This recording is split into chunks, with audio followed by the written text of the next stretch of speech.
and say to the Jews, humble ones, do not fear, because the time of your redemption has come. Now, I want to tell you that the first Iraqi war, 1991, with Saddam Hussein and the war, the Scuds that was going on then, the war, the Rebbe in New York quoted this countless of times. He said that what's going on now is a prediction of that midrash that says people are going to be scared of the Arab world, but Moshiach is going to say, he's going to stand on the top of the Beis HaMikdash and say, humble ones, do not fear, time of your redemption has come. It almost gives a scenario of what happened with Iraq and Kuwait and all that very, very clearly in that midrash. Again, the midrash was written 2,000 years ago and saying this is what's going to happen before the Mashiach comes. When the Rebbe said this, people, at least the Hasidim, understood that the Rebbe is actually the one that's doing that part of the Midrash, saying, humble ones, the time of your redemption has come. They kind of put the two together, saying, here you got this great man saying that you are going to be redeemed, so that the redemption is coming soon. But the bottom line is that the Arvi, this Arab nation, is going to be what's going to scare the people, and then will be the time for the redemption. So at one of the Sichas, the Rebbe spoke, he says, 1 second. Beis HaMikdash, he's going to stand on the roof of the Beis HaMikdash, but there's no Beis HaMikdash. How could Mashiach stand on the house of the Beis HaMikdash if there's no Beis HaMikdash? Yes? There's one up there. The third one's already built. So what does that mean? He's going to stand on the roof in heaven and say from heaven, come, does that make, it doesn't really fit so well. He has to come, by the way, Mashiach has to come and then rebuild the Beis HaMikdash. That's the order. It's not that the Beis HaMikdash is going to come and then Mashiach will come. So this matter doesn't make sense. And he explained that actually there is sources that the house of Torah study in Babylon, Beis Rabbeinu Shebabavel, which is like where the leader in exile, that could be called the roof of the Beis HaMikdash. So it doesn't have to be, and that would also indicate that it's coming from outside of Israel. It's Baghdad. Babylon's Baghdad. But whatever that means, it means that in outside of Israel, Mashiach reveals himself. Or it doesn't, or he says at least the announcement that the redemption is about to come.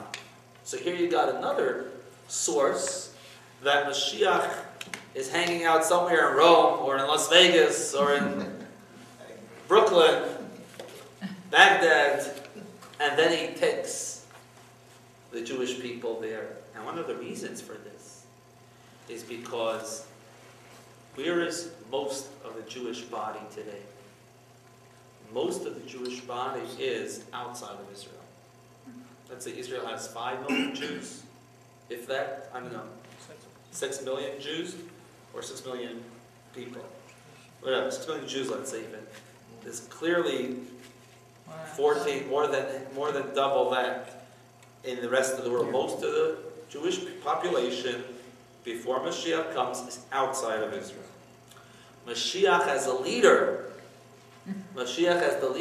he must influence the Jewish people to get closer to Hashem. So this is the logic. Besides the fact that we said he has to come from Rome and has to come from Egypt, the logic is that Mashiach has to influence many Jews. So he has to be outside where most of the Jews are and start working on them that they should follow the ways of the Torah, that they should do the mitzvos. So once he's successful in that, then naturally he brings them all to Eretz Yisrael. They're going to make a stop off in Brooklyn on the way to Israel? I'm not going. I'm nervous. From Las Vegas straight Either that, or there? he might start off in Brooklyn and come to Las Vegas, pick you up, and say, EJ, let's go. We're going. Leave the keys of your car over here, That's leave right. the golf Yeah, course, all the leave the golf poker carts rooms, over there. and we're going. How are we gonna know? How are we going to know? The music's gonna stop playing, some of us will be sitting and some will be standing. What Those if sitting. it'll be like a Cecil B. DeMille movie, big time, huh? It'll be very exciting. You'll know about it. You'll hear about it. Well, the good news is they just opened the third kosher restaurant in Fort Lauderdale. They're leaving Miami. And the Jews are going north. They're meeting in the middle. That's the good news that I heard tonight. No? I thought maybe it was Moshiach news when I three, now they have three. Shortest one. We're slowly but surely. Not funny. Isn't it more scary now with Ahmadinejad, whatever his name is, The and guy in Iran. Iran threatening to annihilate Israel? So who is it now in line 3 that's telling us, don't worry? But today we don't have somebody saying that. Well, we do. We still have the voices of these great leaders who have told us that we're close to redemption. It seems I like must we- tell you that it wasn't only the Lubavitcher Rebbe that said very clearly that we're in the Messianic age.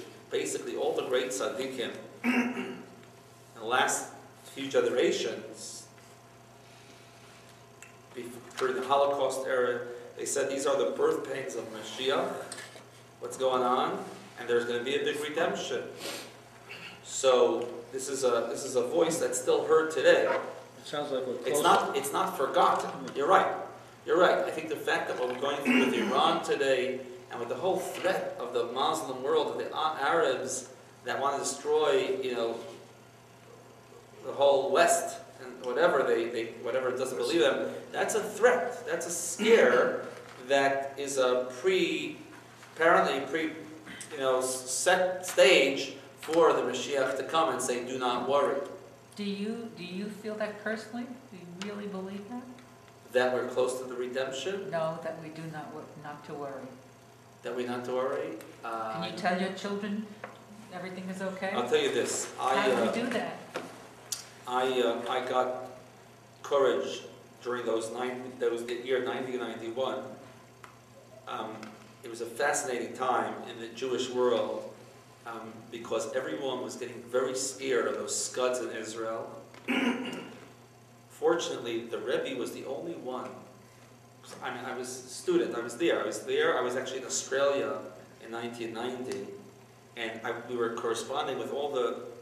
Like every Sunday, people used to go to the Rebbe for dollars, and we would get on Sunday night. We would get a fax. Email wasn't.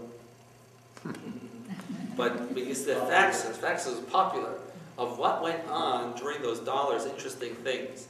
And one after another, this rabbi came and said, "My son is about to get married in a month in Israel, and we want to maybe make the wedding, bring them back and make the wedding in the United States." And the Rebbe said, "Do not do that, not for a second. You have to." He says, "Israel is the safest place on the earth." And this was going over and over and over and over again. And you almost, anyone who heard those talks, you wondered, how could a leader be so sure of himself? There are scuds coming to Israel. How could he? But this was before people realized that people who didn't die during those scuds.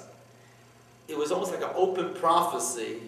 And ever since then, you give me a ticket to Israel, I don't care if there's a war going on, I will go to Israel. We went to Israel in 2000. I Right? would go to Israel, I would would not go. be scared. Am I scared today that Iran is going to wipe away the whole thing? I'm not scared. Some people say I'm not realistic. You have to think he's a crazy guy. As soon as he gets his hands on nuclear weapons, he will.